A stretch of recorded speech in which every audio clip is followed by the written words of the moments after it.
Captain America and Mr. Fantastic compete to win the heart of Madam Web in the new rom-com from A24, and none of the words I just put together in that sentence feel right.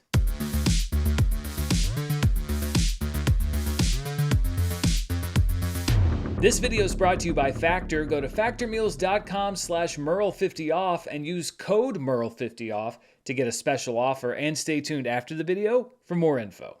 Hello everybody, I'm Dan Murrell here with my review of Materialists, which is the second feature from writer-director Celine Song, who picked up an Oscar nomination for Best Original Screenplay with her debut film Past Lives, which I quite enjoyed. And like Past Lives, this is a story about love featuring two men who are entangled with the same woman.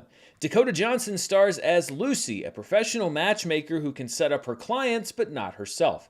Her dating dry spell appears to be over when she meets Harry, a dashing private equity millionaire, played by Pedro Pascal, whom Lucy at first thinks would be a better client than a boyfriend. But things get complicated when she reconnects with her ex John, played by Chris Evans, a struggling actor who still loves Lucy, despite their relationship imploding several years before. Materialists is being sold as an old-fashioned romantic comedy, and to be fair, the setup is pure Matthew McConaughey, Kate Hudson bait. A woman whose job is finding love for others can't find it for herself and ends up in a love triangle between the rich man who can give her all the things she ever wanted and the poor man who really loves her? That sounds straight out of 2006, but the execution blends that classic premise with the kind of piercing look at the human condition that Song brought to Past Lives. All of the rom-com elements are there, but what the movie really wants to do is to look deeper, and I think that this approach works both for and against it. Quick side note though, I think another reason why this feels like a throwback is that this movie is set in New York City and was obviously filmed in New York City, on 35mm no less. I really miss the days when movies were shot where they are. In order for a romance-based movie like this to work, you have to have stars with chemistry, and Lucy's two suitors do not lack chemistry, although not with each other. That would be a very different movie. Pedro Pascal has been a very busy man. There was a trailer for another movie he stars in, Eddington, that played before this one, and he's already starred in The Last of Us this summer and will star in Fantastic Four next month. I'm a member of Club Pedro. I think he's a very charming person in real life who can also deliver the goods on screen. He's the kind of guy who dudes want to have a beer with and who also knows how to treat a lady. He's both you and the guy that she told you not to worry about, and I think that he dominates the screen for every second that he's on it. The character that he's playing, Harry, is old money. He has always been rich. The world has always been at his feet.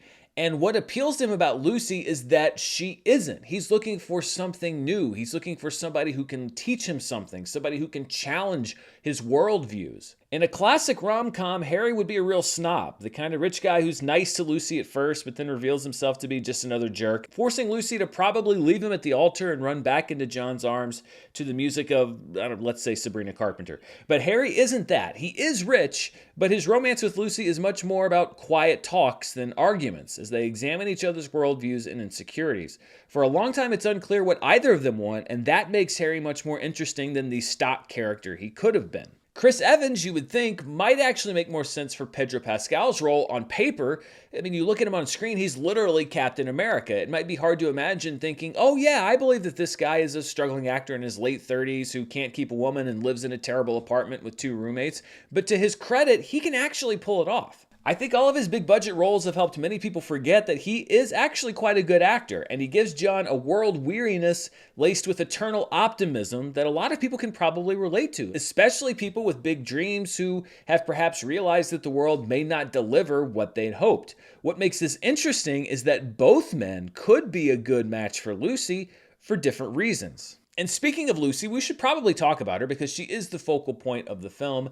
I've never really been one to jump on the Dakota Johnson hate train. People talk about her performances in the 50 Shades movies and Madam Web, but I think those performances had to overcome the critical obstacles of being in the 50 Shades movies and Madam Web. And I've liked her in other things, but I think she's the weak link here. It's not a terrible performance, but it's not a great one either. And the only salvation is that she does have chemistry with both Evans and Pascal. I never really got a sense of humanity from Lucy, and I know that it's part of her character at the beginning. She's kind of a shell who's going through the motions without really stopping to question if she even likes what she's doing, but her character never really comes alive as much as the others do, and I just don't think that she was the best fit for this role. It holds the movie back to a degree, which is a shame because the material is often interesting. She's actually shown up in the film by another actress, Zoe Winters, perhaps best known for her role as Carrie, Logan Roy's assistant and later companion on Succession.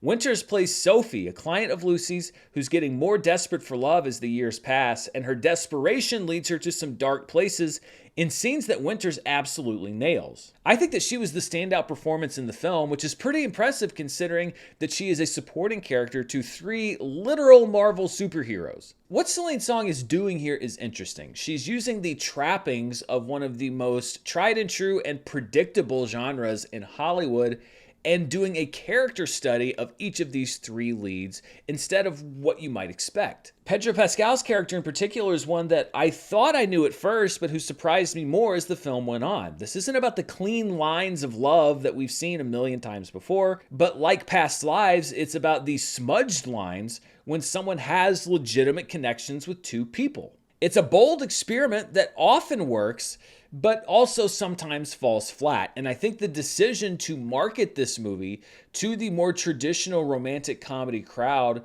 may have been a mistake for A24, as they have made in the past by marketing more niche horror movies as something that might be more mainstream. I think it could be setting up some audience members who buy their tickets this weekend for confusion and or disappointment. Having said that, the couple of people down the aisle from me seem to be crying throughout the whole movie, so maybe I'm just not in the right headspace for this film right now, and that's okay too. One of the great things about movies is that you can see something that maybe doesn't click with you at first, but then it meets you down the road a little ways and you appreciate it more than you did. But sitting here today, I think Materialists is an interesting exploration of a familiar type of movie with some solid performances and some good things to say that doesn't quite strike the chord that it's going for. Still, it's not a bad film by any stretch, and I feel comfortable putting it in the it's good range, though to be honest, I was hoping for better. So those are my thoughts on Materialists. What do you think? Are you going to be heading out to see it this weekend? Let me know down in the comments below. And before I go, I want to thank the sponsor for this review, Factor.